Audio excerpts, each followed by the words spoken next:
After leaving the summit, Hanli flew down the mountain and soon reached its base. At a glance, the place looked like an enormous valley. The terrain was fairly level, and towering buildings stood one after another in closely packed rows, their layout somewhat similar to the Shuyan Palace he had seen before. The difference was that the structures here were predominantly golden. Though most were damaged and half in ruins, they still gleamed brilliantly. Hanli took in the sight without overthinking it and began searching the area. In the blink of an eye, half a day had passed. He had explored most of the valley, but aside from a few scattered spirit herbs, he found nothing of much value.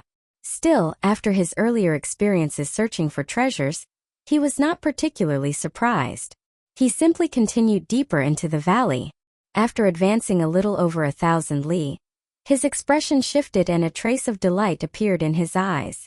From more than 1,000 li ahead, another fluctuation of the law of time was coming from somewhere in the distance. Hanli did not hesitate. His figure blurred, and he shot forward toward the source, though he did not relax the vigilance of his spirit sense in the slightest. Before long, he followed the disturbance to its origin. He now stood before a golden hall, examining it from top to bottom. The hall had been built against the mountain. It rose several hundred zhang high and covered well over 1,000 mu. The entire structure appeared to be made from some kind of jade-like material, coated on the outside with a layer of golden substance, so that it shone dazzlingly and stood out even from afar. There were many traces of battle both on the hall itself and in the surrounding area. In some places, several round holes had even been punched clean through it. Rays of golden light seeped out from those holes, radiating intense fluctuations of the law of time. Looking at the golden hall, Hanli showed a faint smile. He carefully spread out his spirit sense and inspected the surroundings in detail. After confirming that there was no immediate danger, he slowly stepped forward and stopped before the tightly shut doors. He pressed a hand to them and pushed gently. Golden light flickered faintly across the surface of the doors, and they swung open in response. That alone caught him slightly off guard. Blinding golden light spilled out from within, blazing so fiercely that it could hardly be looked at directly, as though a golden sun had been hidden inside the hall. Even so, Hanli did not step in at once. He first sent his spirit sense inside to investigate. The instant it entered, however, it was blocked by a soft yet resilient invisible force. It could not advance even a fraction, much less probe the situation within. Hanli pondered briefly. Purple light flared in his eyes as he activated the 9 nether demon pupils and peered into the hall. But then he discovered that even his ocular technique could not penetrate that invisible force. He could only vaguely make out a few blurred shadows inside. No matter how hard he looked, he could not tell what they actually were. After a short moment of thought, he finally stepped into the hall. The instant he entered, everything before his eyes blurred. The surrounding void churned violently, as if he had crossed into an entirely different space. Hanli immediately felt his body tighten. An immense force enveloped him, pinning him in place so completely that he could not move even the smallest finger. Alarm surged through him. Fortunately, his vision remained intact, and he hurriedly looked ahead. The hall was filled with wave after wave of golden light. These golden waves flowed through the hall like water, radiating profound and terrifying power of the law of time. It was this power of time that had immobilized Hanli's body. And inside the hall, apart from himself, stood dozens of cultivators split into 2 opposing groups. Judging from their robes, one side belonged to the heavenly court, while the other consisted of disciples of the True Word sect. These 2 groups were completely different from the corpses and skeletal remains outside. Their clothes and bodies were still vivid and pristine, each frozen in the midst of murderous combat. They were locked in all manner of battle poses, protective lights blazing across their bodies, with all kinds of treasures and immortal artifacts circling around them. These people were clearly no ordinary cultivators. Though Hanli could not sense their cultivation directly, the brilliance of their treasures showed that most were true immortals, and the 2 leaders were even golden immortals.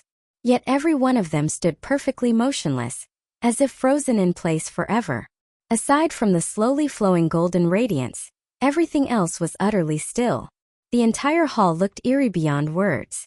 Hanli stared at the scene before him, and his heart was already filled with shock. What he was seeing was obviously related to that force of time. Its effects were somewhat similar to his own true word treasure wheel, but his treasure wheel could only slow the flow of time. Here, time itself seemed to have been completely stopped.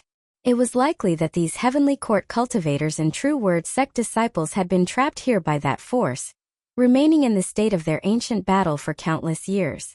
Though Han Li was shaken by the spectacle before him, he quickly recovered and thought of a far more urgent issue. He had carelessly blundered into this place and was now trapped in this halted time. How was he supposed to escape? He had already tried. With physical strength alone, it was utterly impossible to break free from the binding power of time here. Still, despite the fact that his body had been completely locked down by the force of time, what comforted him somewhat was that the immortal spiritual power and the power of time law within him had not been entirely sealed. They could still flow, albeit at an agonizingly slow pace. Could this perhaps be related to the time law cultivation art he practiced? With that thought, Han Li dared not delay any further. With a thought, he urged the immortal spiritual power in his body into motion with all his might. A point of golden light appeared on him. After a brief flash, it slowly expanded, gradually engulfing his body. Something that normally took no more than an instant now required several hours to accomplish. Han Li did not grow impatient. He continued circulating his immortal spiritual power, while using the power of time law to resist the influence of the external law as much as he could. Who knew how much time passed before the true word treasure will finally appeared behind him, inch by inch, and then slowly began to reverse, unleashing the divine ability of the reversal wheel. The flow of time around his own body gradually accelerated as well, and the binding force of time surrounding him began to weaken little by little. Though his fleshly body still could not move, the restraints on the immortal spiritual power and time law within him had already begun to loosen. Han Li felt a trace of relief. The tension in his heart eased somewhat, but he still did not dare let down his guard. He continued driving the reversal wheel with all his strength. As the true word treasure wheel spun faster and faster in reverse, the temporal restraint around him rapidly loosened.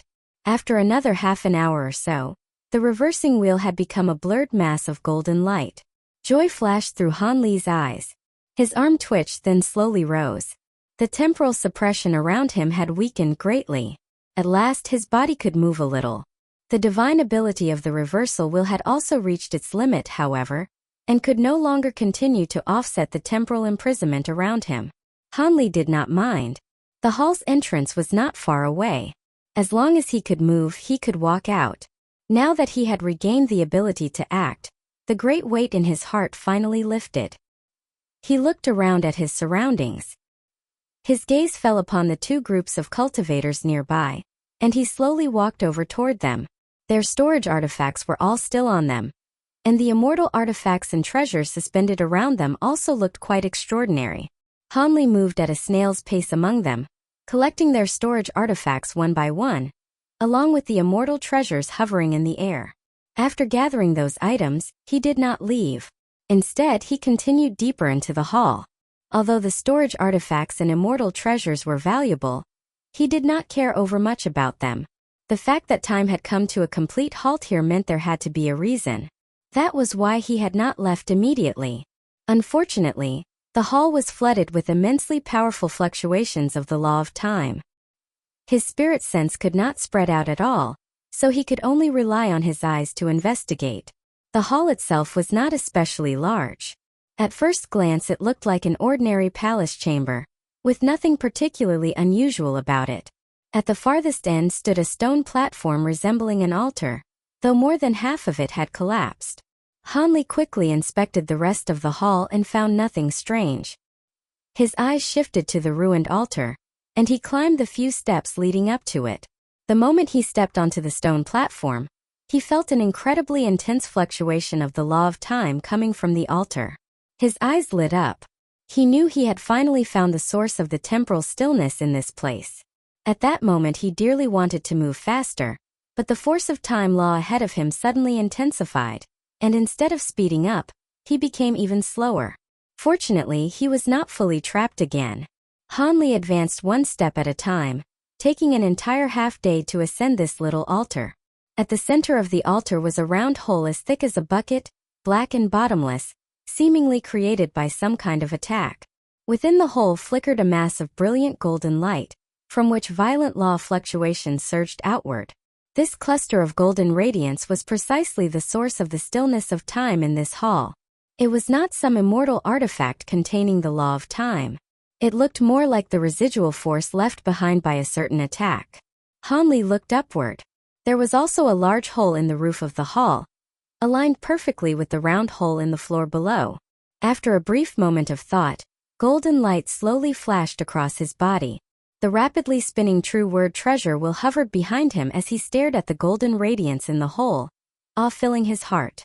Just a trace of residual power was enough to stop time throughout this entire hall. The one who had unleashed that attack had attained a mastery of the law of time far beyond anything Hanli could imagine. Could it have been the Time Dao ancestor? The thought flashed through his mind as he formed a hand seal. Golden light shimmered at the center of the treasure wheel, and a vertical golden eye slowly appeared there. The Eye of Truth. Golden light flickered within the eye. A moment later, it shot out a beam of light that sank into the hole. Buzz! The golden light in the hole flared brightly. Great sheets of radiance surged and rolled, weaving layers of illusory light through the void. The cluster of golden light rapidly transformed into a golden finger phantom several feet long, which then flew backward into the air as though rewinding its own trajectory. At the same time, the damaged altar before him rapidly repaired itself, restoring itself to a complete state. Hanli paid no attention to the altar. His eyes remained fixed on that golden finger phantom. Layer after layer of golden light flickered on it. He could vaguely see strands of crystalline time law threads interwoven according to an incomparably profound pattern, condensing into this finger phantom. It was wondrous beyond compare. A concept of piercing through all things radiated from the golden finger. Just by looking at it, Hanli felt as though his own body were being pierced through. What is this? Hanli stared at the finger phantom, deeply shaken. Ever since entering the true immortal realm, he had always cultivated and comprehended things alone. Though he could now wield a certain degree of the law of time, that level of application was utterly insignificant compared to the golden finger before him. The gap between them was like the distance between heaven and earth. Then his eyes flickered slightly, and he abruptly recalled something. Back in the ruins of Shuiyan Palace, when that large-headed child had transmitted the cultivation art water derivation 4 seasons art to him through his spirit, he had also passed on some memories containing cultivation insights. Within those memories, the child had mentioned something called a law divine ability, though he had not explained what it meant. At the time, Hanli had only memorized the term and set it aside. But looking at this now, perhaps it was connected. A law divine ability. Could this golden finger phantom be one? Hanli turned the thought over in his mind. Soon, however, he cast aside all distractions and focused intently on the golden finger phantom, closely observing every change in its temporal power, every arrangement of its law threads. The intricate transformations of the law of time before his eyes were so exquisite that they resembled an unparalleled work of art, drawing his mind in completely. The golden finger phantom flew backward and soon disappeared into the hole in the roof. When Hanli saw this, he ceased using the Eye of Truth. He even stopped the rotation of the true word treasure wheel, closed his eyes, and carefully recalled everything he had just seen. The more he thought about it, the deeper and more unfathomable it all seemed. After a long while, golden light flickered across his body. The true word treasure wheel appeared behind him once more, and he again employed the Eye of Truth. With a thought from him, another golden beam shot out from the Eye of Truth and entered the hole. Golden radiance surged again, and once more that golden finger phantom condensed into existence. Hanli fixed his gaze on it and studied the changes in the law of time upon it all over again. He repeated this process again and again, studying the golden finger phantom for who knew how long. Gradually he deciphered some of its mysteries, but at the same time the parts he did not understand only seemed to multiply. Even so, he forcibly engraved every transformation of time law displayed by that golden finger into his memory, making sure that once he left this place, he would still be able to continue pondering and studying it at leisure. By now, not only was his mind exhausted, but his research into the golden finger phantom had also reached a bottleneck. Continuing any longer would clearly have little meaning. Han Li drew a deep breath, then looked into the round hole before him, where the cluster of golden radiance flickered and pulsed like a small golden sun. His eyes flashed. Activating the reversal wheel divine ability, he quickly regained his mobility. Then he raised one arm. Dazzling golden light poured from his palm, mixed with 10 crystalline threads of time law. He grasped through the air. The golden light and law threads emitted from his palm instantly twisted together into a giant golden hand, which seized the cluster of golden radiance in the hole and pulled upward. But the golden cluster seemed nailed in place.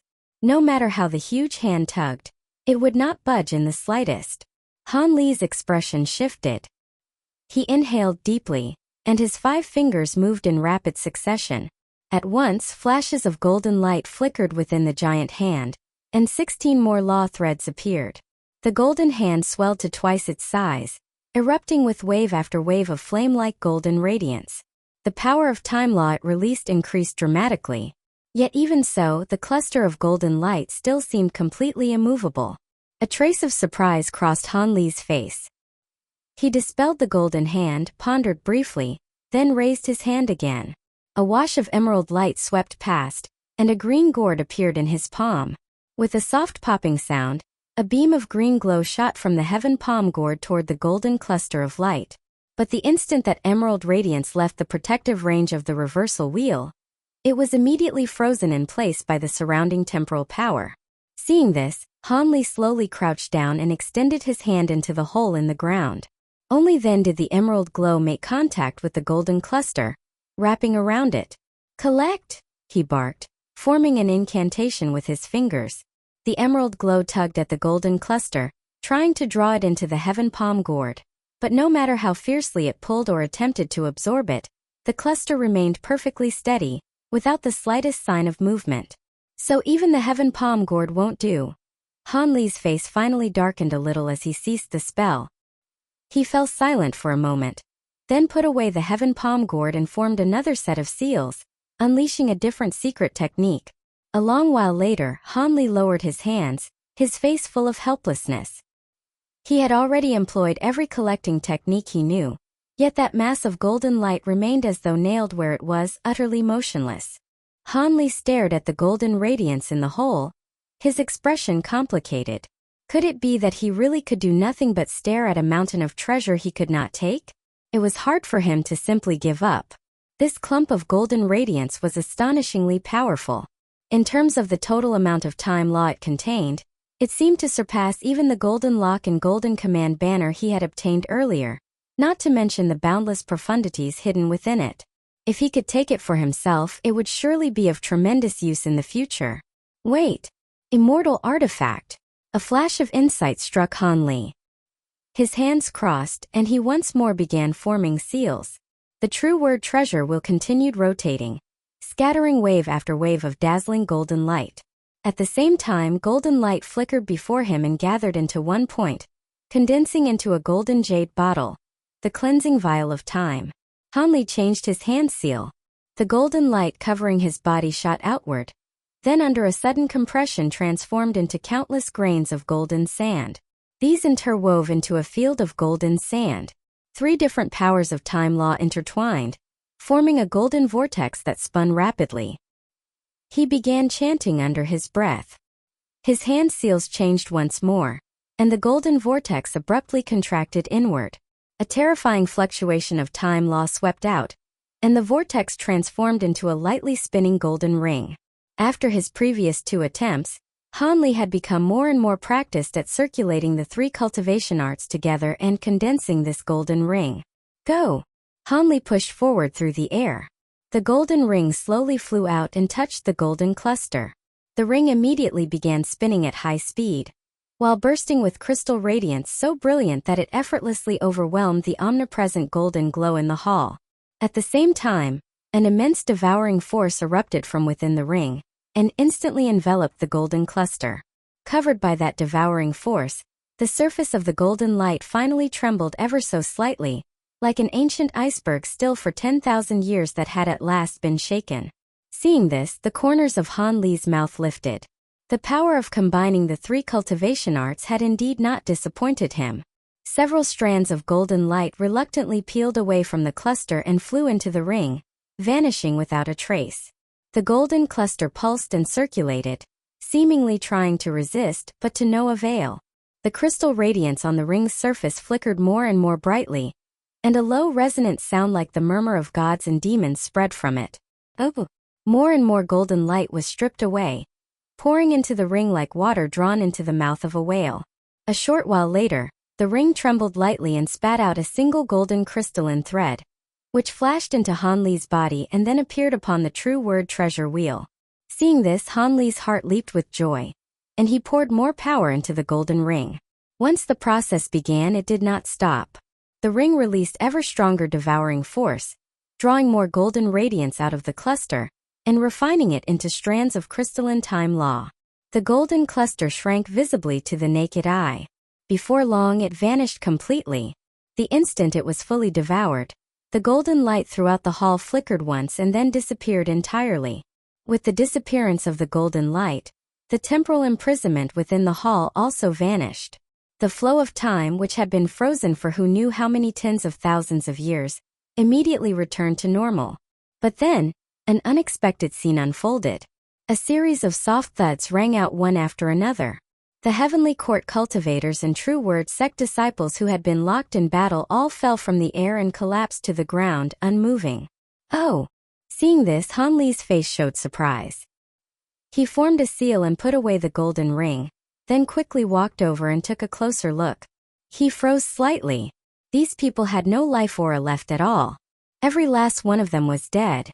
What is going on? Just now, inside that temporal imprisonment, these people were clearly still giving off all kinds of light. Han Li was filled with doubt. He crouched beside one of the bodies and examined it, and a thought stirred in his mind. There was not a single wound anywhere on the corpse.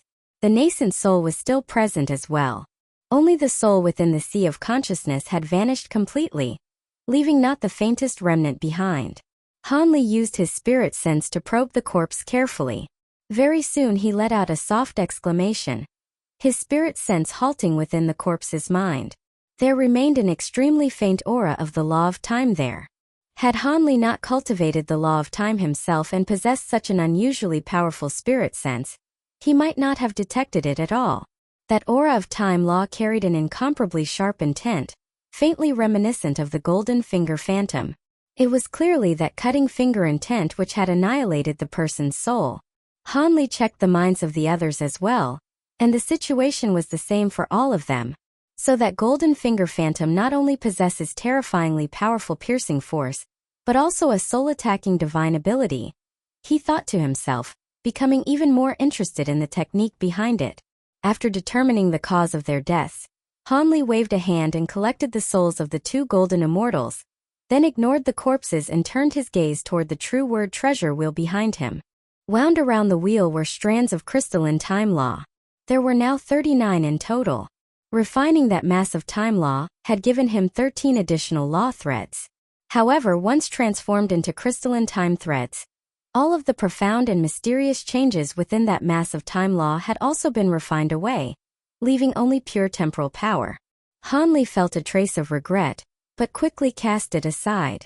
Being able to gain 13 more time law threads was already an enormous windfall far beyond expectation. It was not the time to be greedy. He slowly exhaled, searched the hall once more, and after confirming there was nothing else to be gained, turned and left. After emerging from the hall, Han Li continued deeper into the valley. At this point, the valley seemed to have reached its end. No more buildings appeared ahead. He did not change direction, however, and continued flying onward in search of more opportunities. As he flew, he took out one storage artifact after another, and sent his spirit sense into each. These were the storage artifacts he had just obtained from the True Word sect disciples. It was not the treasures inside that interested him most. Rather, he hoped to find information about the True Word sect so that he could better avoid danger, and more efficiently seek treasures in the ruins ahead. Thinking about it, he had not been in the ruins for very long, yet he had already obtained the Cultivation Arts Water Derivation 4 Seasons Art and True Word Manifestation Will Scripture, acquired 2-time attribute immortal artifacts in the Golden Command Banner and the Blue Small Shield, gained 13 more time law threads just now, and gathered dozens of storage artifacts. He was already quite satisfied with his harvest. As for the task given by the reincarnation hall, he had almost stopped caring about it. At worst, if he failed, he would merely have to hand over several tens of thousands of Immortal Origin Stones. Hanli quickly inspected those storage artifacts, but to his disappointment, they contained only materials, treasures, medicinal pills, and similar items.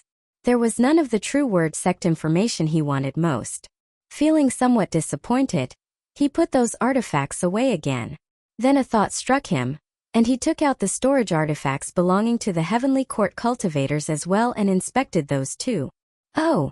Hanli suddenly let out a soft cry of surprise. White light flashed in his hand, and a jade slip appeared. It was a map jade slip of the True Word sect, found inside the storage artifact of that Heavenly Court golden immortal cultivator. He had only checked those Heavenly Court storage artifacts on the off chance that something might turn up, yet he had truly found a map. It was an unexpected delight. Most likely, that Heavenly Court golden immortal had intended to take advantage of the invasion of the True Word sect to plunder thoroughly, and had somehow prepared this map for that purpose. In the end, it had conveniently fallen into Hanli's hands. He halted in midair, descended onto a nearby mountain peak, and sent his spirit sense into the jade slip to examine the map carefully. The map had clearly been made in haste and was rather crude. It marked only the major terrain and principal regions of the True Word sect. According to the slip, the sect's territory back in its heyday had been enormous, far surpassing Candle Dragon Dao. It was divided into 5 main regions: the Shuiyin region, the True Word region, the Flowing Fire region, the Earthchen region, and the Wood Emperor region. Each of these regions was vast, no smaller than several Candle Dragon Dao sect territories combined. Of the 5 regions, the True Word region lay at the center, while the other 4 were distributed to the east, west, south, and north. So that's how it is. The place where I reached Shuiyin Palace earlier should have been within the Shuiyin region. Now I ought to be in the True Word region, Hanli murmured to himself after finishing the map. He put away the jade slip, rose into the air and looked around. There was still some white mist suspended in the void here, but compared with the Shuiyin region, it was much thinner, and the visual range of his 9 nether demon pupils increased greatly. Below stretched a range of mountains without any especially distinctive terrain. Since the map jade slip was so crude, he still could not determine exactly where he was within the True Word region. Hanli did not mind. He simply continued flying forward. Knowing the rough layout of the major regions was already quite good. At least he was no longer stumbling around blindly, and the jade slip marked the locations of several important sites within the 5 regions. Once he could determine his direction more clearly, he would be able to follow the map and find some of the sect's key locations. In the blink of an eye, 7 or 8 days passed. A streak of azure light flew in from afar and landed atop a mountain peak. The azure glow flickered, revealing Hanli's figure. Over the past several days, he had continued searching and made some additional gains. Based on everything he had observed along the way, he had become increasingly certain that he was currently on some fragment of the True Word region. Unfortunately, he still had not come across any of the places marked on the map, and so he remained unable to determine his exact position. A trace of fatigue showed faintly on Hanli's face. He took out a medicinal pill, swallowed it, and sat down cross-legged to regulate his breathing for a while before quickly setting off once more. After flying for a short time, his expression changed slightly, and he veered to one side. Ahead in the void hung a spatial fissure more than 10 zhang long, emitting waves of dim ghostly light. Hanli carefully circled around it before continuing onward. After almost being swallowed by a spatial fissure before and nearly losing his life, he had become even more cautious now. Not long afterward, another spatial fissure appeared ahead, and waves of spatial disturbance came from further forward. Could it be? Hanli's brows twitched. He carefully flew onward and soon landed near a cliff. At this point, the continent had reached its end. Beyond the cliff stretched a vast expanse of empty void, in which countless spatial fissures of all sizes floated. They flickered with dim light like gigantic dreadful mouths capable of devouring everything. Farther out in the void stood an enormous translucent light barrier stretching from heaven to earth. the same kind of spatial barrier he had encountered before. Outside that barrier churned endless torrents of void turbulence. Hanli looked out into the void ahead, yet he paid no attention to the spatial fissures or the spatial barrier before him. Instead, his gaze pierced deeper into the distance. Beyond the raging currents of the void, he could make out another translucent barrier, and behind that barrier lay the dark outline of another landmass, seemingly one corner of another continent. Although separated by void turbulence and spatial barriers, he could still faintly sense fluctuations of the law of time coming from that distant land. Hanli stared at the rolling void turbulence before him, his face showing hesitation. But very soon, his expression turned resolute, and he made a hand seal with a sweep of his arm. Golden blue light flashed, and beside him appeared a golden command banner and a blue small shield, the two-time attribute immortal artifacts he had acquired earlier. Over these past days, Hanli had continuously refined them, and had already brought both artifacts under control for the most part. As he murmured an incantation, blue light erupted from the surface of the small shield. Ripple-like bands of blue glow rose from it and enveloped his entire body. The golden command banner also burst with light and expanded several times in size. Countless golden points of light gushed from the banner and swirled rapidly around his body, forming a vast golden river of stars that flowed with booming force, a magnificent sight to behold. Hanli looked at the two immortal artifacts surrounding him and nodded. Then his body shot forward, flying straight into the void ahead. The space here was extremely unstable. Spatial fissures floated everywhere, casting dim ghostly light. Unlike the fissures within the void turbulence, which rolled and drifted constantly, the fissures here did not roam as much, but they were by no means stable, trembling ceaselessly. Hanli pushed his 9 nether demon pupils to their limit and carefully threaded his way through the cracks. Though the fissures ahead were dense, and some even shifted from place to place, they were not enough to stop him. His figure was like a wisp of smoke. Before long, he passed through the field of fissures and arrived near the spatial barrier. Break! He raised his arm and flicked forward with a sword finger. A hazy green sword light shot from his fingertip and in a flash struck the spatial barrier.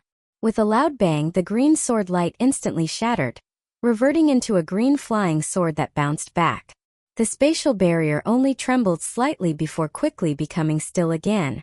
Seeing this, Hanli felt mildly surprised. He put away the flying sword, then suddenly raised a finger and pointed again. Golden light blazed across his body, and 36 golden crystalline threads appeared, all converging on his fingertip. A blurry golden finger phantom shot out from his finger and struck the spatial barrier. This finger phantom had been condensed from 36 threads of time law, with strands of temporal power woven through it in an effort to imitate the divine ability of that golden finger. Even so, the gap between the two remained immense. The finger Hanli unleashed was extremely vague. Its arrangement of time law threads and the operation of its temporal power were full of flaws. At best, it imitated less than 10% of the original. Even so, the finger phantom still radiated an incomparably sharp aura, far surpassing the sword strike from before.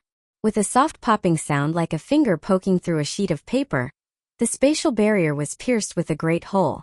Not bad. I'll call it sky-shocking finger. Hanli smiled faintly and lowered his arm. As soon as the words left his mouth, his figure blurred and turned into a streak of azure light that shot through the opening and entered the void turbulence beyond. Boom! A massive gray cyclone swept in from the side and slammed hard into Hanli, instantly sending his body tumbling away. Hanli had long been prepared. With the two immortal artifacts protecting him, he suffered no serious harm. He gave a sharp cry, and the golden river of stars around him suddenly expanded, surging and roaring until it smashed the gray cyclone apart in one blow. That golden command banner turned out to be a rare immortal artifact capable of both offense and defense. After shattering the gray cyclone, Hanli did not pause in the slightest. He immediately flew toward the distant continent. The sounds of raging wind and 10,000 currents rushing onward roared ceaselessly from all directions. Cyclones, freezing currents, and even torrents of flame crashed in from every side, mixed with spatial whirlpools and spatial fissures, covering the heavens as they rushed at him. The void turbulence here was even more powerful than the turbulence he had encountered before. Seeing this, Hanli could not help feeling puzzled. Since entering the True Word Sect ruins, this was already the third time he had entered the void turbulence, and each time its power had been stronger than the last. Though thoughts stirred in his mind, his hands never slowed. He drove the golden river of stars around him with all his strength, blocking wave after wave of void turbulence as he pushed forward. The turbulence itself was not the real problem. The Golden Star River could withstand it, but the spatial fissures hidden within it were extraordinarily powerful. Each contained immense spatial force, like blades forged from space itself. Whenever one slashed into the Golden Star River, the river had difficulty destroying it, and Hanli had to use spells to deflect it. As a result, his progress became painfully slow. Fortunately, the distance between the two continents was not very great. Fighting with all his strength, he had already crossed more than half the distance. At that very moment, a deep wailing sound rang out, like the furious roar of a giant dragon. Hanli turned his head to look, and his face changed at once.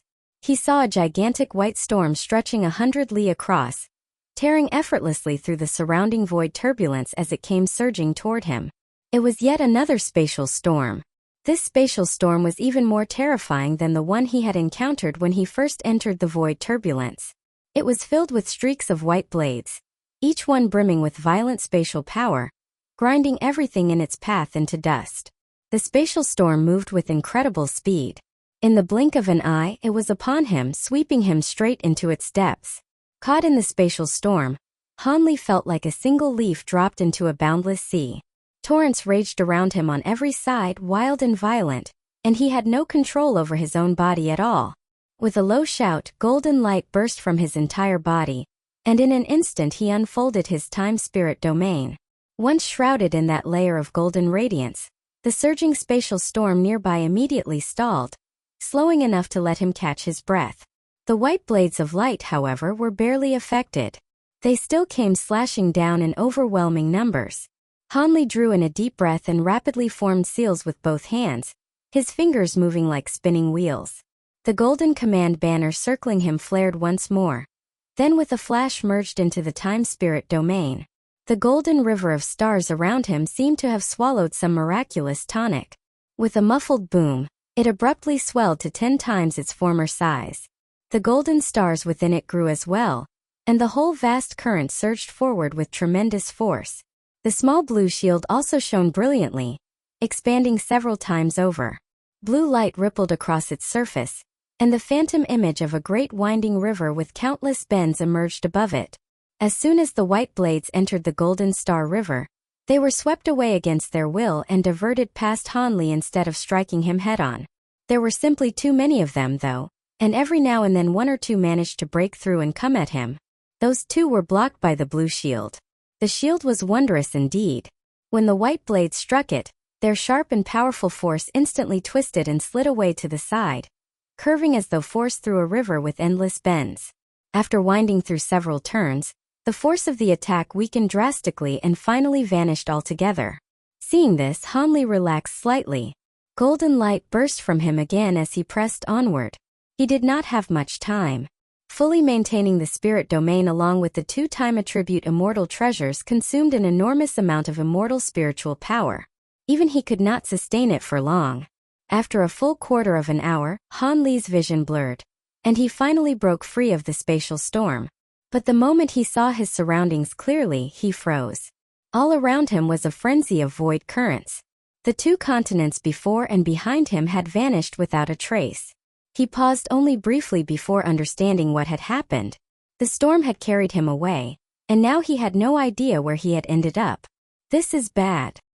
His face stiffened, and inwardly he cursed his misfortune. The void currents were perilous beyond measure, and the immortal spiritual power left in his body was running dangerously low. If he could not find a safe place soon, he might truly die here. As he thought this over, Hanli took out a pill and swallowed it.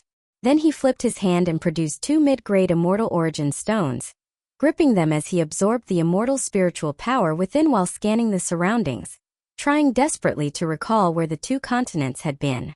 But inside that spatial storm he had been tossed helplessly along, unable even to tell direction. How could he possibly remember where those continents had been? After a brief moment of thought, Han Li flew off in one direction. He did not withdraw the time spirit domain or the two immortal treasures. Using all three at once consumed a great deal of immortal spiritual power, but it also allowed him to move quickly through the void currents. Right now, finding safety as fast as possible was what mattered most. His luck, fortunately, had not entirely deserted him. After flying for a short while, a continent appeared ahead. Delight flashed across his face, and he sped toward it at once. At the same time, he gathered the remainder of his immortal spiritual power and pointed a finger. A golden phantom finger materialized and struck the spatial barrier. With a bang, a large hole was blasted open in the barrier. Han Li's figure blurred, and he shot through the opening like lightning. The violent pressure around him vanished at once. His face was pale as paper. He waved a hand, putting away the time spirit domain and the two immortal treasures. After taking several deep breaths, some color finally returned to his face. Steadying himself, he looked downward. As far as the eye could see, there stretched an unbroken mountain range. The spiritual energy was fairly dense as well, and the place showed no sign of having been touched by war. There was no white mist in the air here to obscure spiritual vision. Though his divine sense still could not spread properly, his 9 nether demon eyes could see a very long distance. Seeing this, Han Li leaped downward, avoiding several nearby spatial fissures, and soon landed on the ground. After confirming that nothing around him seemed unusual, he found a quiet spot, sat down cross-legged, closed his eyes, and began to regulate his breathing. Only after half a day did Han Li open his eyes again. After determining his direction, he set off toward a particular heading. Even while flying, his eyes and divine awareness remained active, constantly observing everything around him. The mountain range here stretched endlessly to the horizon. Everywhere there was lush greenery, thick growth of trees and vegetation, and among them no shortage of spirit herbs. The vitality of the place was astonishingly abundant. Han Li naturally gathered those spirit herbs without the slightest hesitation, storing them away one by one. As he passed through a valley, his expression suddenly shifted. He turned his head toward one direction, surprise appearing on his face. Far away in that direction, spiritual energy was fluctuating violently and strange light shot into the sky. It was clearly the sign of people fighting. And judging by the intensity of the disturbance, both sides possessed considerable cultivation. Anyone battling here was naturally one of the cultivators who had entered the remains of the True Word sect in search of treasure. By now, Han Li's state of mind was very different from when he had first entered the ruins. All he wanted was to search quietly for treasures and avoid being dragged into pointless conflict. He was just about to turn and leave when his gaze sharpened. Amid the violently churning spiritual energy in the distance, a crimson light soared into the sky and transformed into a sea of red flames. Han Li was very familiar with the aura emanating from those flames. He sighed. Dark light flickered over his body, and in an instant he became a blurred shadow that sped toward the battlefield. With his speed, Han Li arrived in no time at all. Ahead, spiritual light flashed wildly and thunderous explosions rang out one after another as two figures fought fiercely.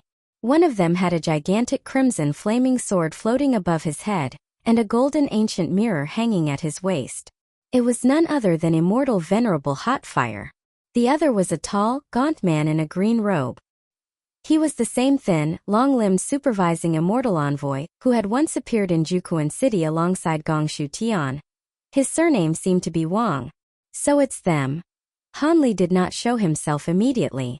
Instead, he concealed himself nearby. The two were locked in a savage battle, but the gaunt man's cultivation far surpassed Hotfire's, and he held an absolute advantage. Above the gaunt man floated the phantom of an enormous green moon, which released rings of dim azure radiance. It was impossible to tell what divine ability it was. Green light flickered constantly over the moon's surface, and each flicker was followed by hundreds of green beams shooting forth toward Hotfire. The flaming sword above Hotfire's head spun rapidly, creating layer upon layer of crimson sword shadows to meet the incoming beams. He had also changed into a new crimson gold robe embroidered with sacred flame birds such as vermilion birds, phoenixes, and bifang. It was clearly an immortal treasure as well, constantly spewing scarlet flames to intercept the green attacks. But those green beams, plain as they looked, were astonishingly powerful. They pierced through Hotfire's sword chi and flames with ease and rained down on him. Fortunately, Hotfire still had the golden ancient mirror. It sent out waves of golden light, and as soon as the green beams entered that region, their speed dropped sharply. But there were simply too many of them. Hotfire darted left and right, barely managing to evade them. Quochizi, my patience is limited. Hand over the map and I may let you leave alive. Keep resisting and don't blame me for being merciless. I'll just search your corpse for it, the gaunt man shouted coldly. Hearing this from afar, Han Li's expression flickered. Heh, heavenly court dog. If you want to kill me, that depends on whether you've got the skill. Hotfire kept retreating under the pressure, already covered in wounds, but his tone remained just as fierce. Since you insist on dying, I'll oblige. A cold murderous gleam flashed through the gaunt man's eyes as he made a grasping motion in the air. The green moon above his head spun madly and suddenly expanded several times over. With a tremendous crash, many times more green beams than before erupted from it and shot down toward Hotfire. Though Hotfire's words were bold, his face twitched violently at the sight. He spat out a mouthful of essence blood and sent it into the ancient mirror at his waist. The golden mirror suddenly shot up from his side, spraying out wave after wave of flame-like golden light. It expanded several times over, and in an instant placed itself before him with unbelievable speed. The moment it rose, countless green beams slammed into its surface. The golden waves from the mirror could still delay them to some extent, but these incoming beams were as fast as lightning, far swifter than before, so the effect was limited. Clang after clang rang out in a rapid chain of deafening impacts. The golden mirror trembled violently, and the light it emitted wavered like a flame in a gale, as if it might go out at any moment. Yet the mirror stubbornly remained in front of Hotfire, not retreating even an inch. The golden light around it shook violently, but still held firm without scattering. Seeing this, the gaunt man looked slightly surprised. Then greed flashed in his eyes as he looked at the golden mirror. With a cold snort, he swept his sleeve. Azure light burst from his body and spread outward, forming an azure spirit domain dozens of li in size. At that very moment, a sudden change erupted. Space near the green moon stirred, and a sheet of emerald radiance appeared out of nowhere, instantly enveloping it. The green moon dimmed at once. The light it emitted dispersed rapidly, faintly revealing its true form. An immortal treasure in the shape of a hazy green jade bead. At the same time, golden light flashed behind the gaunt man, and a great golden lock appeared from thin air, snapping toward him like lightning. Who's there? His face changed drastically. He spun around at once and spat out a silver disc. With a loud clang, the disc blocked the golden lock. Towering silver light exploded from the disc as the two treasures clashed and held each other in place. The gaunt man's hands moved quickly. From one sleeve, green light flashed and a green bamboo slip immortal treasure flew out, transforming into a bamboo-shaped curtain of light that protected his whole body. With his other hand, he reached from his sleeve and made a grabbing motion toward the green jade bead above, still trapped beneath the emerald radiance. At that instant, a thunderous boom resounded. Space above the green moon rippled, and a giant green hand the size of a mountain burst through the air and seized the emerald radiance savagely. With a crack, the emerald light shattered, revealing a green gourd spinning in midair. Countless green runes rolled around the gourd, radiating an immense fluctuation of law power that caused the surrounding void to hum and tremble. A connate spirit treasure. Joy burst across the gaunt man's face as his hand seals changed rapidly. Ripples spread across the giant green hand, and a huge green rune appeared on it. Then it scooped downward hard and grabbed the emerald gourd in one motion. The gourd immediately began to hum and shake violently, as though struggling desperately to break free from the green hand's restraint. But the hand was as firm as forged steel and held it tightly, leaving it unable to move in the slightest. That gourd. Could it be? On the other side, Hotfire stared blankly for an instant at the emerald gourd, a strange light flashing through his eyes. The gaunt man quickly swept his gaze across the surroundings while urging his seals faster with both hands. The mountain-sized green hand abruptly clenched. The runes on it flared, and a powerful force of law erupted. With a crisp crack, the protective green light around the emerald gourd was crushed. The gourd let out a mournful cry and finally stopped struggling. The gaunt man's eyes flashed with delight. He made a beckoning motion, and the green hand flew back toward him carrying the now motionless gourd. Just as the hand came within a few zhang of him, space behind him rippled and a figure appeared without a sound. It was Hanli. The moment he revealed himself, he said nothing. He simply swung both hands. Two thunderous booms followed as two green streaks flew from his hands and swelled violently in the wind, becoming two enormous green swords that chopped down at the gaunt man's head. Blinding green sword light burst from them with overwhelming force, as if they meant to split the very sky apart. The gaunt man's face remained calm. Only the corners of his mouth twitched with contempt, as if he had long expected Hanli to appear. He formed a seal with one hand. Freed from the emerald radiance of the green gourd, the green jade bead above his head brightened once more. At his command, it released countless green rays, which condensed with a rolling surge into two green crystalline beams as thick as buckets and struck the two giant swords. Two heaven-shaking explosions rang out, and even the nearby void shuddered. The two green swords shrank by nearly half, and the sword light on their surfaces dimmed drastically as they flew backward, clearly suffering severe damage to their spirituality. Hanli's face turned pale, as though he too had been injured by the backlash. He staggered backward. "You thought to ambush me? You're courting death." The gaunt man shot Hanli a glance and laughed coldly before turning his gaze again to the emerald gourd still trapped in the green hand before him. In his eyes, a mere late golden immortal trying to save someone from him was pure fantasy. If anything, he ought to thank this fool for delivering such a connate spirit treasure right to his doorstep. As the thought crossed his mind, he flicked his seal. The green hand flew in with the gourd and dropped before him. At that exact moment, another abrupt change occurred. The emerald gourd, which had been utterly still inside the hand, suddenly trembled violently again. Dazzling green light erupted from it once more, and deep thunderous sounds rolled from within. The gaunt man's expression changed drastically. But before he could react, golden light flashed at the mouth of the gourd. A blinding golden beam shot out from it and slammed into the green bamboo slips in front of him. A deafening blast followed. The green bamboo treasure shook violently, and a mass of brilliant golden light burst across it. The immortal treasure, which had seemed so sturdy, now appeared as fragile as tofu. The golden beam pierced through it with ease. The gaunt man behind it was pierced as well. A gaping hole opened through his chest and abdomen, nearly cutting his body in two. Yet not a single drop of blood flowed from the wound. It was smooth and blackened as if charred. Everything happened in the span of a lightning flash, and the distance was so close that Hotfire, watching from nearby, was completely stunned. His face turned deathly pale, but he made no move. The gaunt man spat out a huge mouthful of blood, his face filled with shock and fury. If he had not shifted his body slightly at the final instant, that strike would have pierced his dantian and killed him on the spot. Though shaken to the core, he reacted quickly. His hands formed seals in a flash, and he spat out a mass of green flames. With a puff, the fire spread over his entire body, turning him into a green fireball that shot away into the distance. Aside from the green jade bead, he no longer cared about retrieving any of his other immortal treasures.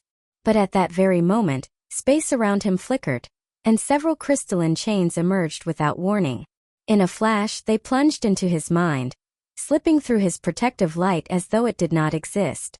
His whole body froze. The expression on his face stiffened instantly, as though someone had cast a paralysis spell on him. His body still continued forward, but much more slowly. With a tearing sound, lightning flashed in front of him, and Hanli's figure appeared. The pallor on Hanli's face had completely vanished, and his previously disordered aura had returned to normal. Without a word, he threw a punch. A green fist shadow appeared from nowhere and struck the gaunt man's head. With a bang, the man's head burst apart like a watermelon under the blow, revealing a crystalline cage inside. Within it was trapped a green soul. Seeing this, Hanli raised a hand and flicked a finger. A bolt of golden lightning flew from his fingertip and shot into the cage of consciousness. Golden lightning flared brilliantly, and the soul within was annihilated into nothingness. The crystalline cage flashed, turning back into several shining chains that shot into Hanli's mind. He waved a hand, sending out a sheet of green light that swept up the gaunt man's mutilated corpse along with the nearby immortal treasures, and stored them in the flower branch space. Tisk tsk. Fellow Taoist Han, with your strength, why use tricks like this against a mid-stage Tai cultivator? Mo Guang's voice rang in Han Li's mind, sounding rather disdainful. Han Li ignored him. If he had used the power of time laws openly, he could indeed have killed the gaunt man with ease. But for the moment, he had no intention of revealing too much in front of Hotfire. As he thought this, he raised a hand to recall the profound heaven gourd. The 2 green bamboo cloud swords and the golden lock also flew back, and he swept them away into his sleeve before turning around. Fellow Taoist Li, this time again I owe my life to you. I truly do not know how to thank you, Hotfire said gratefully as he flew over and landed before Han Li. No need for such courtesy, fellow Taoist Hotfire. We already agreed to cooperate. Still, I didn't expect to run into you here. I wonder where fellow Taoist Fox and Sure are now, Han Li said, waving a hand dismissively. I never expected to be separated from you all in the void currents either. After I was transported here, things were calm enough at first. Then not long ago I ran into that supervising immortal envoy from the heavenly court. If not for your timely arrival, I'd most likely have died here today. Hotfire sighed bitterly. In the past few days I've encountered some outsiders as well. It isn't only the heavenly court. It seems some people from other factions have entered the True Word sect ruins too, Han Li said, his gaze flickering slightly. What? Did you recognize where they came from? Hotfire asked at once, surprise showing on his face. I could identify some of them more or less. There were members of the E-Robe Society, and also demons from the Demon Realm, Han Li replied. The E-Robe Society? How could they know the location of the ruins entrance? And the Demon Realm? Hotfire frowned deeply and muttered to himself, then fell silent. Fellow Taoist Hotfire. Han Li waited a moment, but seeing that Hotfire was still immersed in thought, called out to him.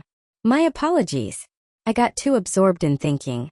Back when the True Word sect was destroyed by the Heavenly Court, our ancestor Miluo used a supreme divine ability to move the entire sect into the spatial currents.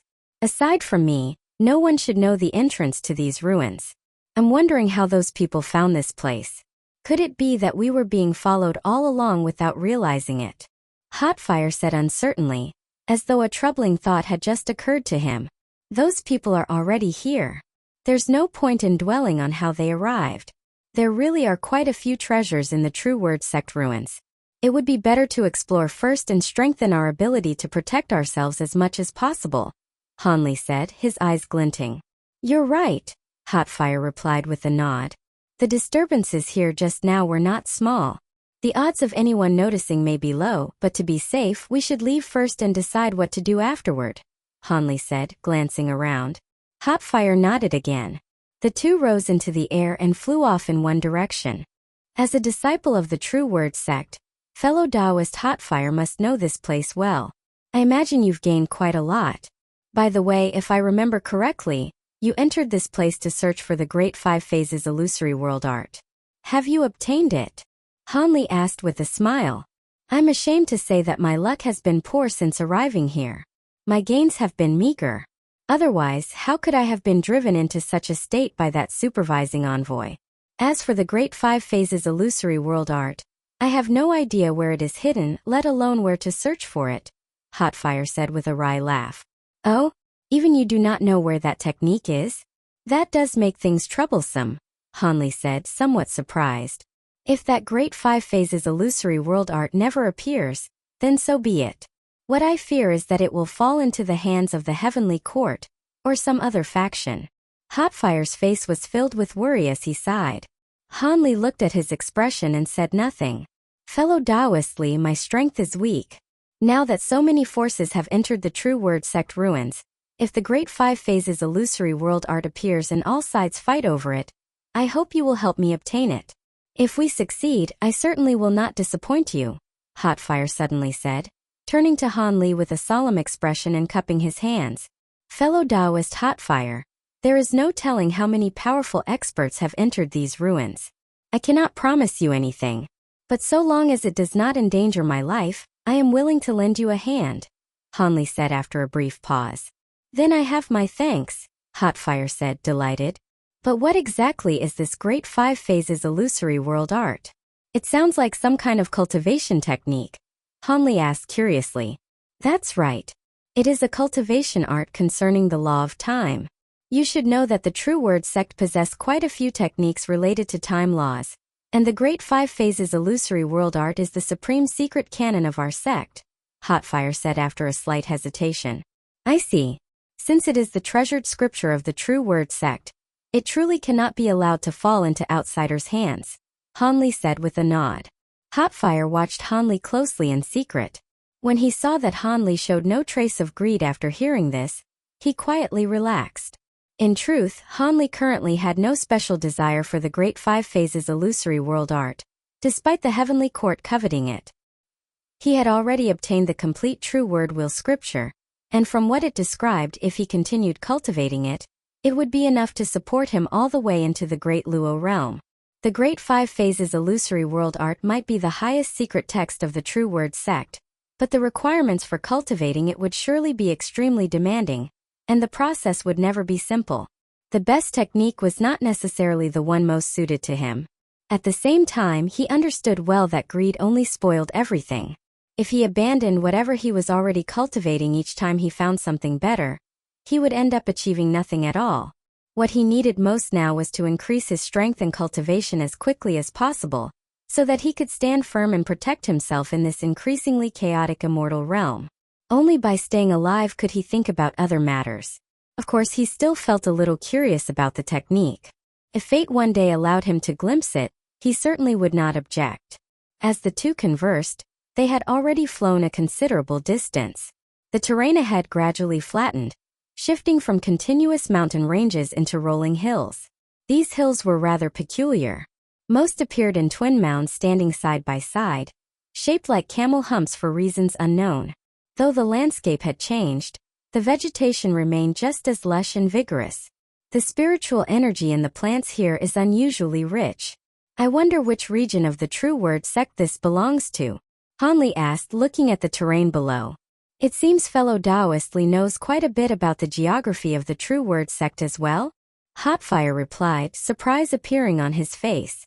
A while ago I obtained a simple map of the True Word sect, so I know a little of the general layout, Hanli explained. So that's it. This is the Wood Sovereign region, though we are near its border. There isn't much of value here. We're heading toward the central area now. There are quite a few medicinal gardens there.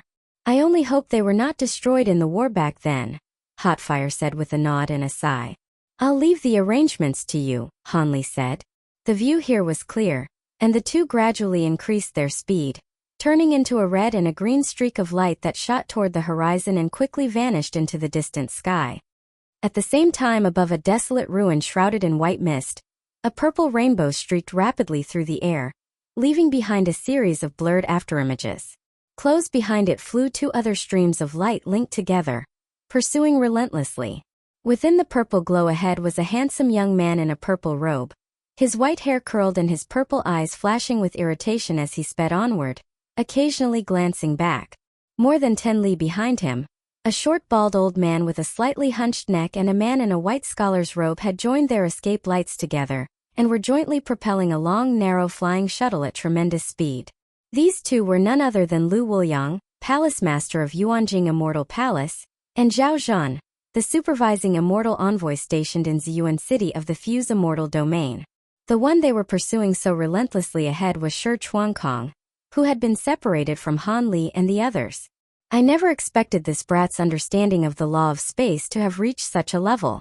His speed is so bizarrely fast. Even with the two of us jointly activating this 7th grade immortal flying shuttle, we've been chasing him for this long and still haven't taken him down, Lu Wuliang said with a frown. That's no real issue. Activating one of the 3 supreme laws consumes a tremendous amount of immortal spiritual power. He's already slowed down compared to earlier, which clearly means he's overextended and won't last much longer. Besides, the True Word sect ruins are in such a ruined state now that the piece of land we're on probably isn't very large. Once we drive him to the edge, he'll naturally have nowhere left to run, Zhao Zhan replied calmly. What fellow Taoist Zhao says makes sense. He's already a turtle in a jar. It's only a matter of time before he falls into our hands, Lu Wuliang said with a chuckle. The biggest question now is what exactly we should do with him once we catch him, Zhao Zhen said, still fully urging the shuttle onward but with hesitation showing on his face. Oh? Why the concern? Lu Wuliang asked, puzzled. Palace Master Lu may not know this, but this man already appeared once in Juquan City and even fought fellow Taoist Su Lu there. According to him, this person's identity may be rather troublesome. Zhao Zhen said slowly. Stop being evasive. We've come this far already, so you might as well speak plainly, Lu Wuliang said at once. Guangyuan Pavilion. This man has ties to Guangyuan Pavilion, and his status there seems to be far from low.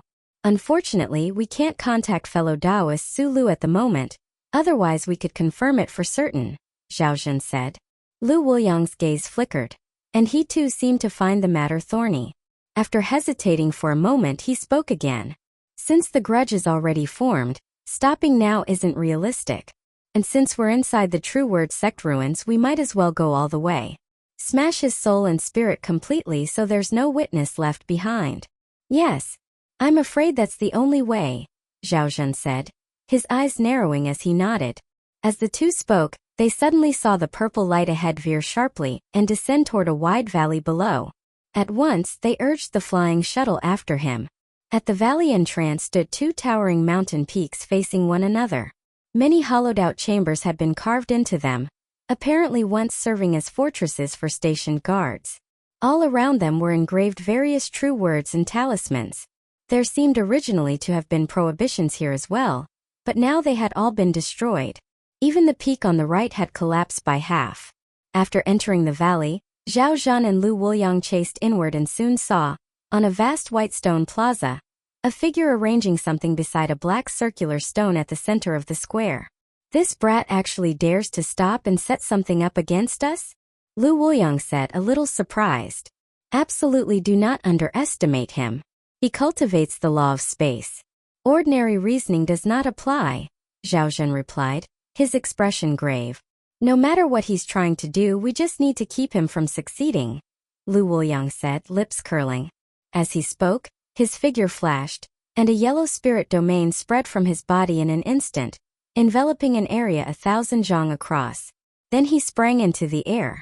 The skin over his body dried and turned earthen brown, and his whole body suddenly seemed to weigh 1,000 times more, crashing down toward Shi Chuankong like a meteor. Zhao Zhen's lips moved slightly, as though he wanted to say something, but in the end he said nothing and only watched below with focused attention. Boom boom boom. Lu Wuliang's body plunged downward at great speed. The gale it brought with it sounded like thunder, and along with it came an overwhelming pressure so solid it seemed tangible, compressing even the air inside his spirit domain downward as it collapsed. Just as he was about to crash onto the white stone plaza and smash Shi Chuankong into powder, a layer of silver light spread out without warning, forming a silver spirit domain that instantly enveloped the area within several zhang. Lu Wuliang's vision blurred. The surrounding space suddenly seemed veiled in hazy steam, becoming vague and distorted. The next instant, his body slammed into the ground with a tremendous roar. A thunderous rumble shook the earth. Dust and debris burst upward in all directions. Across an area nearly 1,000 zhang wide, the ground shattered, rocks exploded, and the earth caved in nearly 100 zhang deep, leaving behind an enormous crater. Watching from high above, Zhao Zhen's eyes twitched. To him, Lu Wuliang had clearly aimed straight for the white stone plaza. Yet at this moment his body had struck well outside it. He hurriedly swooped downward, just in time to meet Lu Wuliang flying up out of the crater. Fellow Taoist Lu, what happened? Zhao Zhen asked at once. Heh, this brat really does have some tricks. At the moment I struck, he used some kind of spatial displacement technique and shifted my trajectory by quite a lot. But no matter. In a moment I'll use another divine ability to trap him so he can't cast anything, and then you can finish him off, Lu Wuliang said with a dry laugh. Then I'll leave it to you, Zhao Zhen said, still looking toward Shi Chuankong with some doubt. Lu Wuliang nodded and began forming seals with both hands. Just as he was about to cast the technique, the young man in purple suddenly turned to look at them. A grin spread across his face, sharp and provocative. Then he flipped one hand, revealing a miniature compass no bigger than a fist. With the other, he condensed a drop of pale silver essence blood on his fingertip and touched it to the compass. All the spirit patterns on the miniature compass lit up one by one. Silver light blazed from it, and intense spatial fluctuations poured out. At the same time, the black circular stone behind Shichuankong was suddenly surrounded by a round formation that lit up as well, projecting a dazzling silver beam into the sky so brilliant that Zhao Zhan and Lu Wuliang both felt their eyes sting and had to avert their gaze. When the silver light finally contracted and faded, two figures were standing within the formation. The one on the left had a graceful figure and hair flowing down like a waterfall, though her face was hidden behind a white veil. She was the demonic woman Feng Lin. Beside her stood an ostentatious young man with his purple hair tied high and dressed in a flamboyant crimson feathered robe. "Greetings, young master." The moment the two appeared, they bowed to Shichuankong at once with utmost respect. Shichuankong casually threw away the miniature compass, now smoking white and completely ruined, then frowned slightly and asked, "Why are there only the two of you? Where is Elder Jing?" Reporting to young master after entering the ruins, "I was separated from Elder Jing and Ziqing," Feng Lin replied hurriedly. "Young master, earlier Elder Jing and I were exploring one of the ruins when I don't know whether we triggered some restriction or were ambushed by another faction." Elder Jing was swallowed by a sudden cloud of gray mist. He hardly resisted at all before disappearing without a sound. Seeing that the situation was wrong, I withdrew first. Before I could return to investigate, young master summoned me here with the spatial shift compass," said the flamboyant youth named Ziqing, lowering his gaze and cupping his fists. "Forget it. I've already found a few clues about that great treasure. Let's deal with what's right in front of us first," Shichuankong said after a moment of silent thought. Ziqing and Feng Lin exchanged a glance, both secretly relieved. Ziqing's eyes sharpened. She turned toward Zhao Zhan and Lu Wuliang, the corners of her lips curling into a mocking smile. "To dare lay hands on the young master of Guangyun Studio, has your path of cultivation been going too smoothly? Or do you simply think a Tai cultivator's lifespan is too long?" Zhao Zhan and Lu Wuliang, who had looked alarmed from the start and had already retreated over 1,000 yards away, both changed expression. It was obvious they now realized the situation had become troublesome. Several days later, Han Li and Immortal Venerable Rohua hurried down a broad corridor toward a great hall at its far end. Weeds choked both sides of the road. Scattered among them were shattered stone statues and broken lamp pillars reduced to rubble, giving the place a desolate, abandoned air. This used to be the sect's place of worship. The circular altar we passed just now, 1,000 zhang across, was where the Millennium Grand Rite was held. In those years there was not yet any concept of the Four Alliance Immortal Regions, but every Grand Rite our sect conducted became a great gathering for nearby immortal domains, and often for several domains at once. 10,000 sects would come to pay tribute. The magnificence of those days. Immortal Venerable Rohua said as he walked, recounting the past to Han Li. In the end, all that remained was a long sigh. From ancient times until now, no matter where one looks, dynasties rise and fall, sects flourish and decline. Such is the unpredictability of the world, Han Li said in consolation. Fellow Taoist Rohua need not grieve too deeply. What matters now is finding your sect's foundational scripture, the great 5 elements phantasmal world art, as quickly as possible. Immortal Venerable Rohua nodded in silence, though his gaze still swept the surroundings, his face full of remembrance. The great hall at the end of the corridor covered an enormous area. Though most of it had already collapsed, the surviving carved beams and painted rafters still conveyed the grand and imposing aura it must once have possessed in its prime. Not far away, above a pair of towering vermilion and gold doors, hung a vertical plaque bearing 3 characters in gold lacquer. Hall of Reverence. Han Li and Immortal Venerable Rohua arrived before the hall. Looking at the massive round pillars, each thick enough for 3 men to encircle, and at the giant doors rising over 100 zhang high, they exchanged a glance before Rohua slowly raised a hand and pushed them open. With a creaking groan, the ancient hall seemed to let out a feeble breath. The two stepped inside and found utter disorder.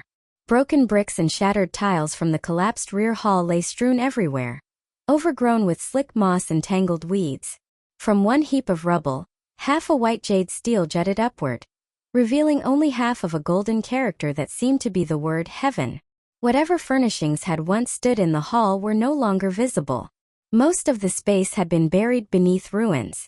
Only the strips along the walls could still be seen clearly.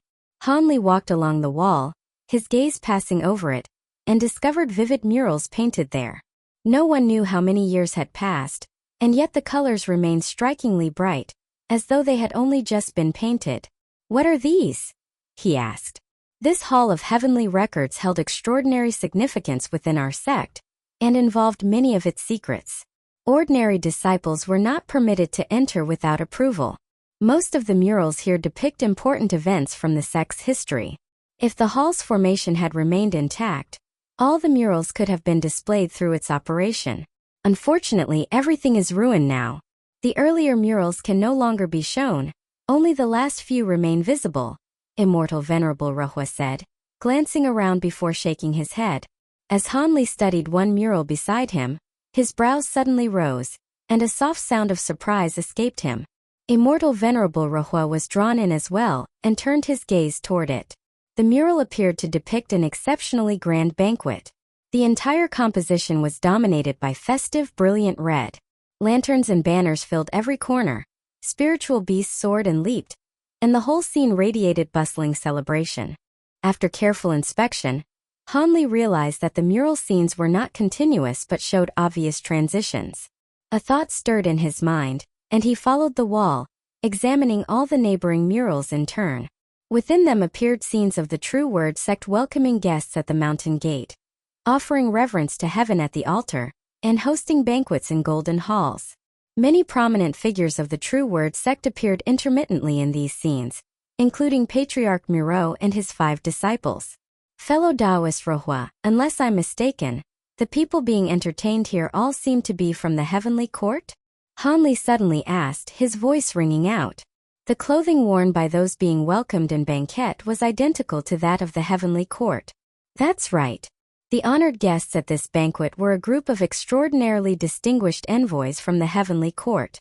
They were not from the Immortal Palace, but official emissaries from the heavenly court of the Central Earth Immortal Domain, so the sect received them with the highest level of ceremony.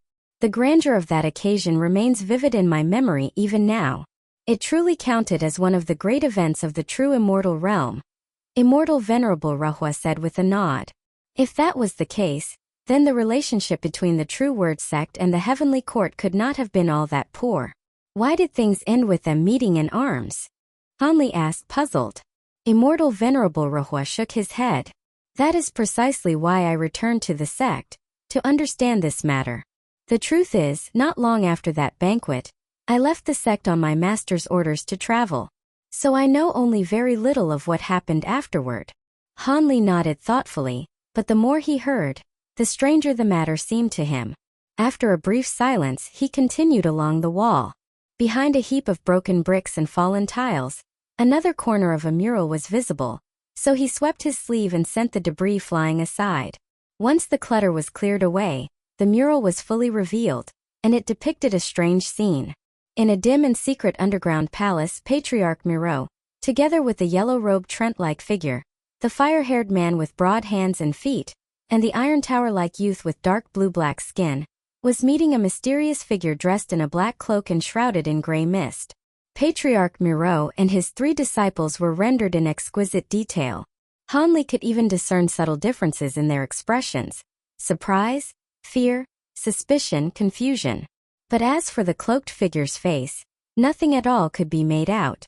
And at the end of the mural, Patriarch Miro went alone to another bizarre space, where he obtained a silver compass the size of a millstone from a demon with curved horns and black demonic energy swirling around his body. The images ended there. No further patterns appeared on the ruined wall beyond that point.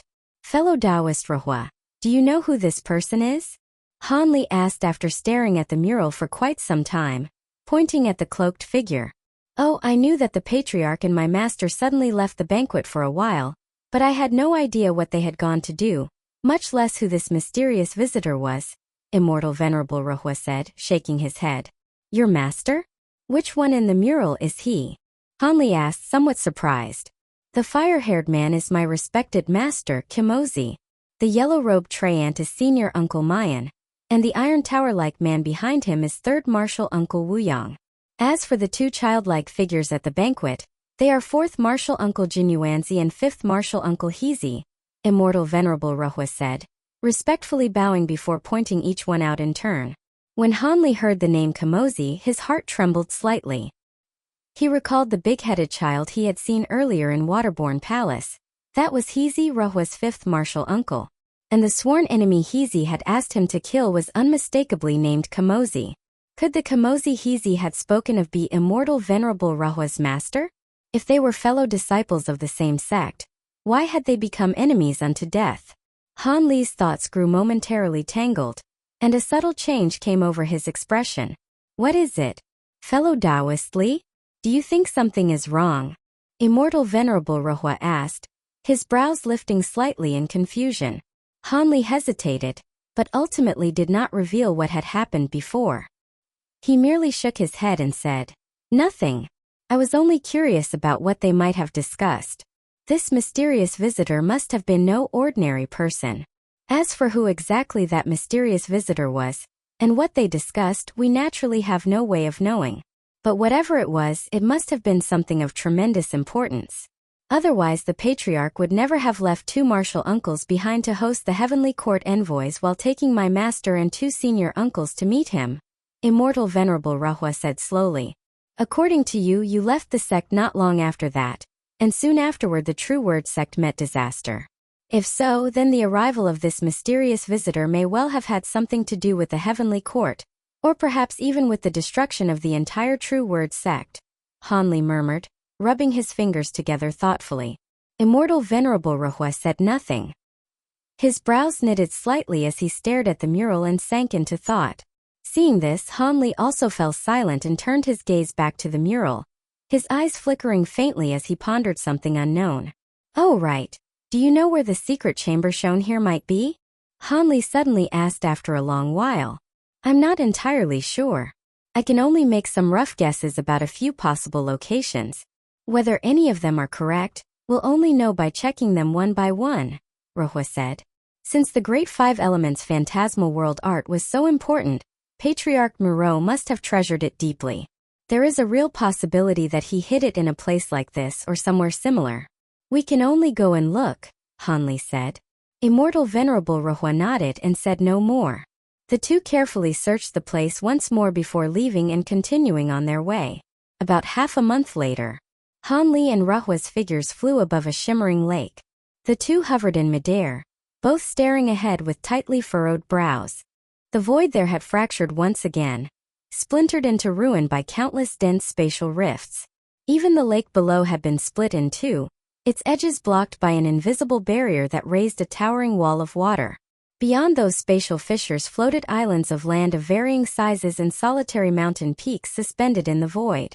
White jade palaces stood densely atop them, though most bore signs of damage, and some had half a mountainside collapsed away. Even so, traces of their former splendor could still be seen. As Han Li looked at the floating mountains and white plazas, a strange feeling of familiarity rose in his heart. While he was still lost in thought, he heard Immortal Venerable Rohua say abruptly, "Fellow Taoist Li, it looks like we can't get through ahead. I'm afraid we'll have to find another route." "Fellow Taoist Rohua, do you remember what that area of land originally was?" Han Li asked instead of answering. "That seems to have been Senior Uncle Mayan's Hall of Two Lives, one of the most important places in the whole sect besides the Patriarch's True Word Palace.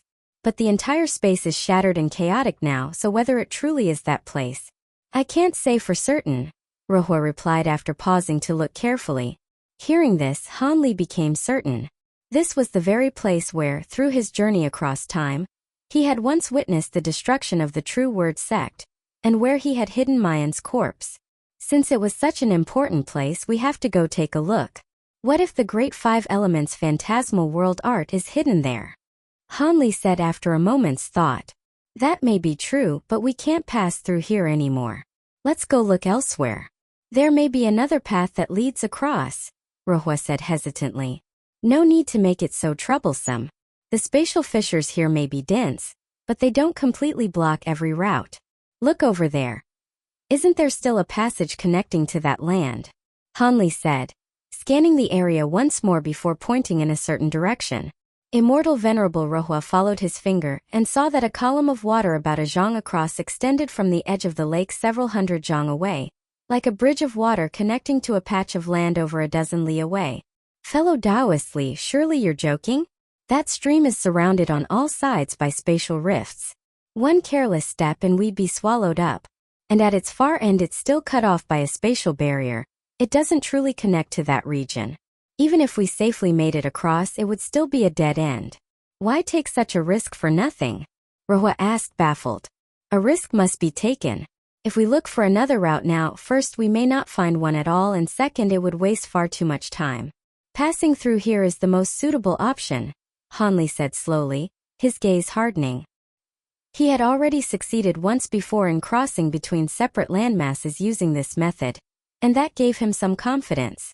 Seeing his expression, Immortal Venerable Rohua knew further persuasion would be useless. After a brief pause, he did not object again, though there was still visible hesitation in the way he looked at Hanli. In a moment we'll dive into the water and move underwater. Once we reach the edge, I'll find a way to break open the spatial barrier, and then we'll force our way through in one burst, Hanli instructed. Fellow Taoist Li, are you truly confident you can break the barrier without disturbing the spatial fissures around it? Rohua asked, one brow raised in doubt. The spatial barrier here is far weaker than those in the outside immortal regions. Breaking it won't be difficult. As long as we move fast enough, we have at least a 70% chance, Hanli said with a slight smile. This? Rohua was momentarily speechless. At this point there was nothing for it. He could only follow Hanli and gamble on it.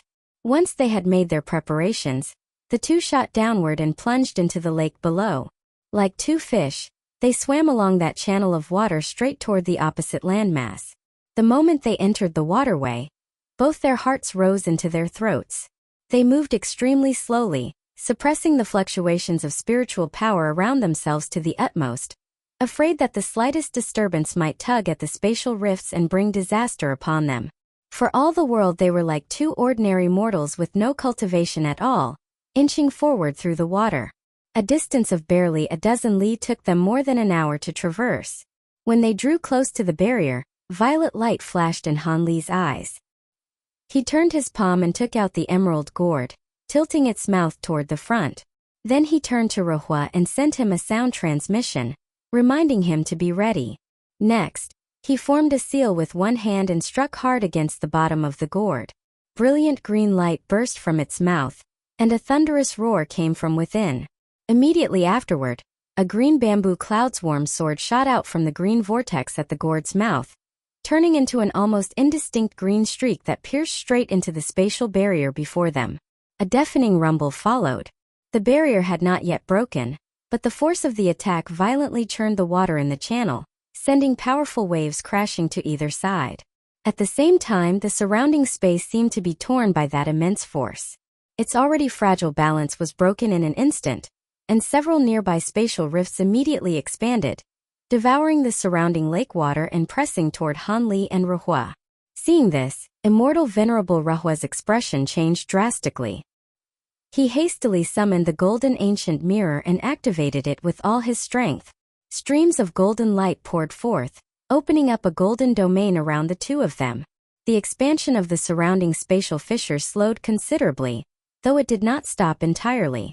Then the rumbling from the barrier suddenly ceased, and a sharp cracking sound rang out. After the green bamboo cloudswarm sword pierced through, a spatial passage only half the height of a man suddenly appeared. Hanli's eyes flashed. With one great hand he seized Rohua by the collar and leaped through the opening in an instant. Once they had passed through, Hanli did not stop.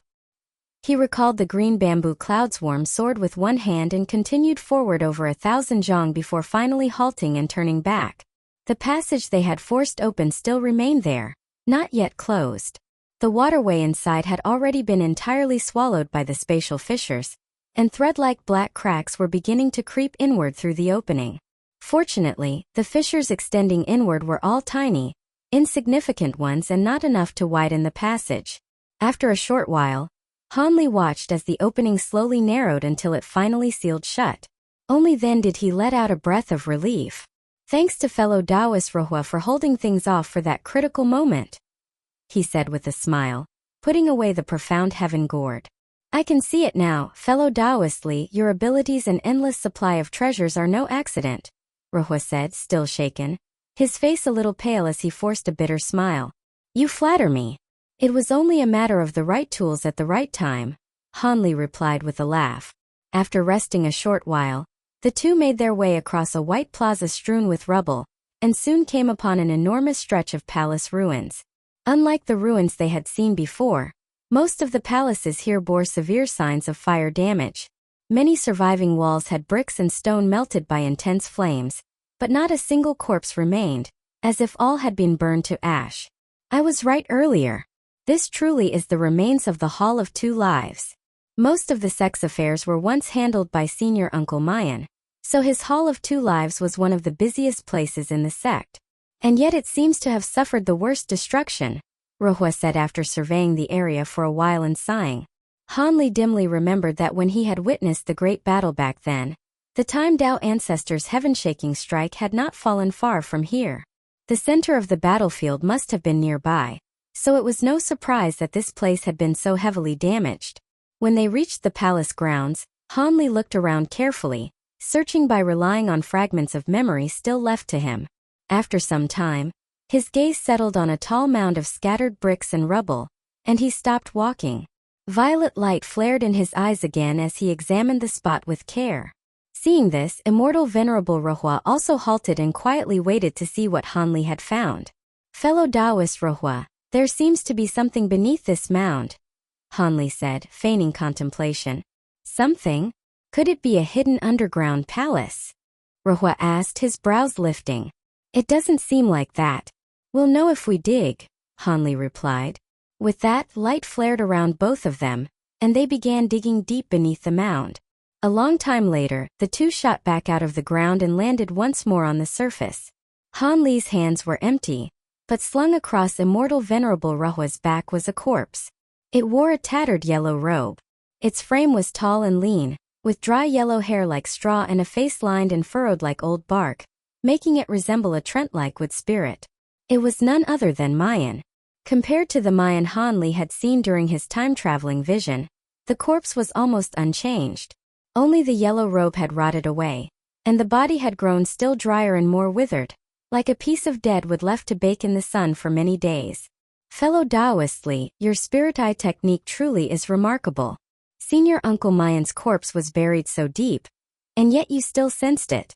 It's almost beyond belief, Rohua said as he straightened the clothing on the corpse. Hanli thought to himself that if he had not already known the corpse was hidden there, then with the suppression of divine sense throughout these ruins, there was no way he could have discovered the body he himself had buried so deep back then. For some reason, when I reached this place, I suddenly felt a strange resonance. I instinctively looked in that direction, Hanli said, pretending to be baffled. If that's the case, then perhaps it was fate, Rohua said. Well then? Is the Great Five Elements phantasmal world art on Senior Mayan's person? Hanli asked, though he knew perfectly well it could not be. Of course not. But there is some chance it was hidden within his Hall of Two Lives, Rohua said, glancing toward a distant palace that had completely collapsed. Then he hoisted Mayan's corpse onto his back again, and headed with Hanli toward that great hall. Inside the heavily damaged palace, every trace of wooden structure had long since vanished. The surviving brickwork and broken walls had been melted and warped by fire beyond recognition. At the rear hall, Rohua came to a half-standing brick wall and swept away the dust and ash with one hand. Beneath it appeared a strange pattern like the rings of a tree trunk. So there really is one, he said in delight. When he saw Hanli's puzzled expression, he explained, this is the mark of a hidden chamber. There was one just like it in my master's flowing fire palace. I never expected Senior Uncle to have one too, and even in exactly the same place. Were the two of them close?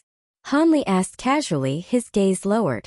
Well, Senior Uncle Mayan had a fiery temper, and actually got along worst with my master.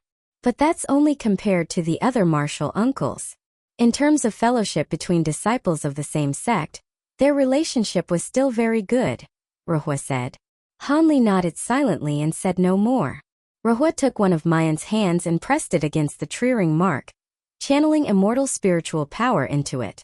A faint green light lit up on the dried, gray hand, as if dead wood were stirring back to life and regaining a trace of color.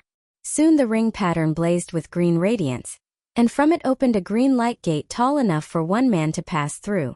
Seeing this, Rohua ceased channeling immortal spiritual power, and the withered hand at once returned to its dry gray state. He then glanced back at Hanli, gesturing for him to follow, and stepped through the gate with Mayan's corpse on his back. After only a slight hesitation, Hanli followed him in. A wave of dizziness passed, and the two appeared inside a vast underground palace. Hanli steadied himself, glanced at Rohua carrying Mayan's remains, and then swept his gaze forward. The underground hall was dim and silent. Ahead everything was black, and no one could tell where it led. "Fellow Taoistly, let's go." As he spoke, Rohua walked ahead, flipped his hand, and took out a pearl the size of a walnut that shone with brilliant white light. With a casual toss, it flew upward in a white arc and embedded itself in the ceiling. The pearl released snowy white radiance above their heads, illuminating the whole underground hall with perfect clarity. Hanli's pupils contracted. The hall was completely empty. Only one strange wooden chair stood in the center, shaped like two squat trees whose branches twisted together. Half of it was blue-black, half withered yellow. "I thought this would be where Senior Uncle Mayan stored spiritual pills and immortal herbs. I never expected there to be nothing here at all," Rohua said, a trace of regret flickering in his eyes. Since this place was set up as a separate and secret location, it must have had some unique purpose. "Perhaps something else was hidden here as well," Hanli said, drawing his eyes back from the wooden chair. "Indeed," Rohua nodded. Carrying Mayan's corpse, he walked forward and stopped beside the blue-black wooden chair. Using immortal spiritual power, he bent the corpse's limbs and seated it properly behind the table and chair. Afterward, he respectfully bowed to the corpse. Hanli did not rush to search. He waited until Rohua had finished everything, and only then did they begin searching the hall together. After quite some time, the two came back from opposite sides of the hall and exchanged glances. Both saw a trace of disappointment in the other's eyes, and both shook their heads at the same time. "Judging by the state of this place, I haven't found any hidden compartments or secret restrictions," Rohua said. "It seems this place was likely plundered clean long ago," Hanli said with a sigh. As he spoke, his gaze suddenly twitched.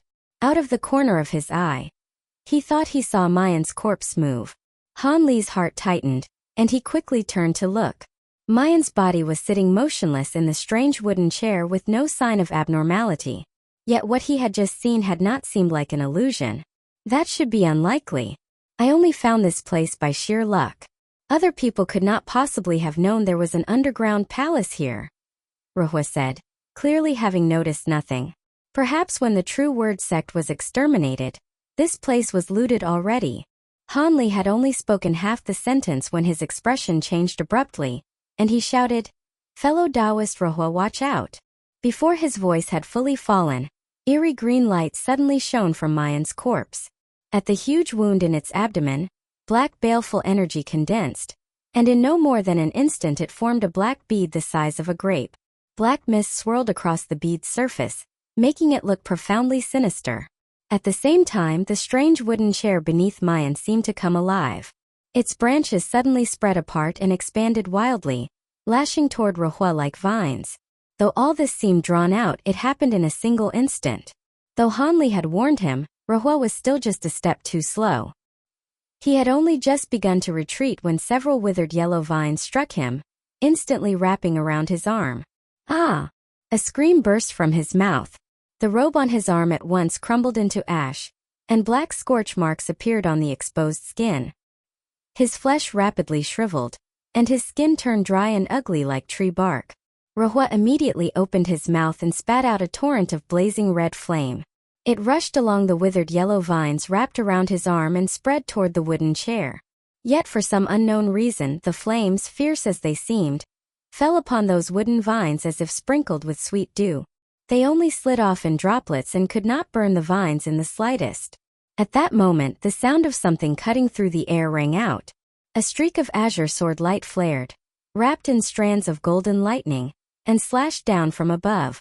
With a tearing sound, the withered vine was severed.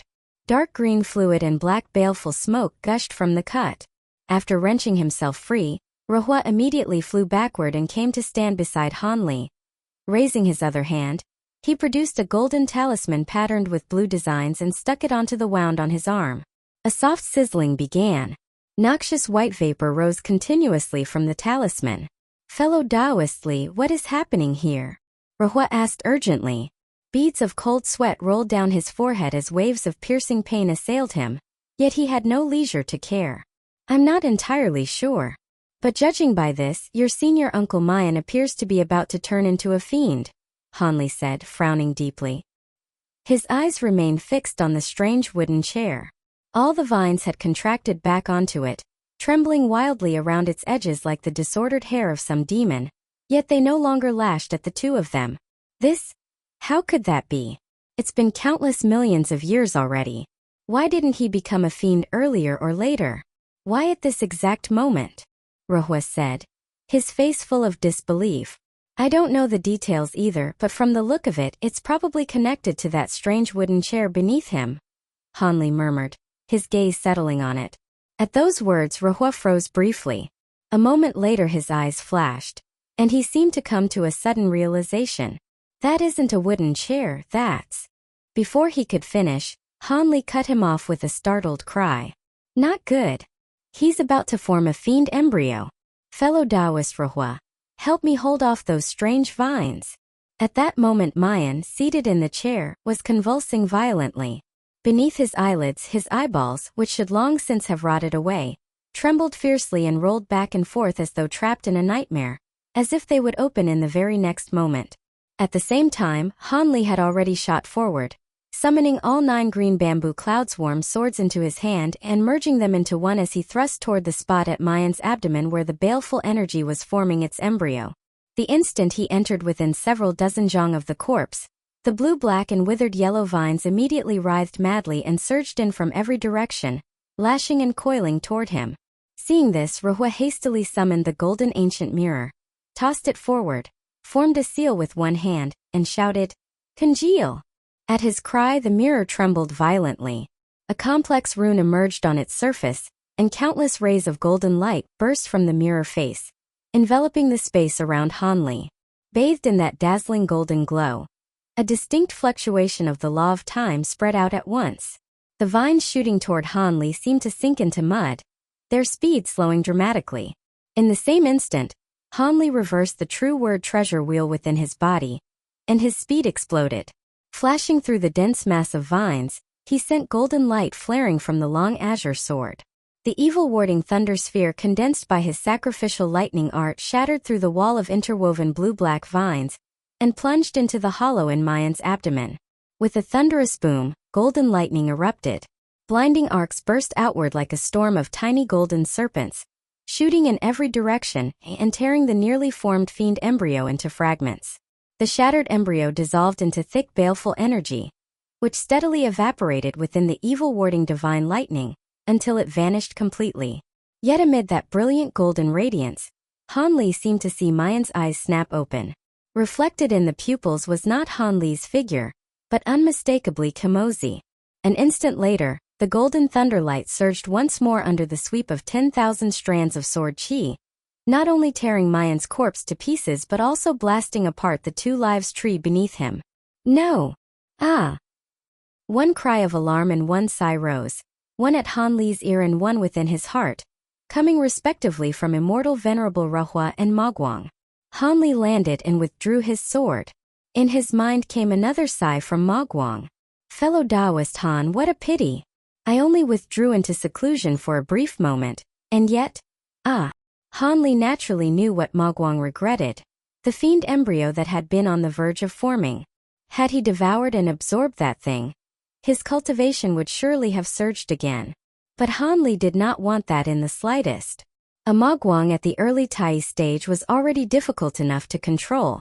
If the gap between them widened further, who knew what new complications might arise? "Fellow Taoist Ma Guang, The situation was urgent. Expediency left no other choice. Hanli replied by voice transmission. When fate does not arrive, then there is simply no affinity, Mogwang said with another gloomy sigh. Hanli did not continue the exchange. He temporarily severed the connection between the flower branch space and the outside world, then turned to Rohua and asked, "What is it, fellow Taoist Rohua? Why did you try to stop me just now?" Rohua had already put away the ancient mirror and hurried over. Looking at the strange wooden chair, now reduced to a charred black wreck, he wore a face full of regret. "Fellow Taoistly, this? What exactly happened?" Hanli asked, frowning. That thing was no wooden chair at all, but an immortal plant called the Two Lives Tree. It is said that Senior Uncle Mayan relied on this very object to survive the decay fiend tribulation back then, Rohua said, pointing at the half-charred trunk that remained. "What?" Hanli said, instantly overcome with regret, though there was nothing that could now be done. He crouched down, intending to inspect whether the Two Lives Tree might still be salvageable, when he discovered a section of vivid green branch hidden within the blackened trunk. Pinching it between two fingers and drawing it out, he found that it was actually a jade slip shaped like a branch. Could this be? Rohua asked at once, his brows rising. Whether it is the Great Five Elements phantasmal world art or not, wouldn't you know just by examining it yourself? Hanli said openly, handing the jade slip over. At that, Rohua instead seemed embarrassed to take it. After some thought he said, forget it. Fellow Taoistly has saved my life again and again, while I have still clung to sectarian prejudice. Truly, whatever is inside, whether it is the Great Five Elements phantasmal world art or not, fellow Taoistly should be the one to examine it first. Only afterward this thing,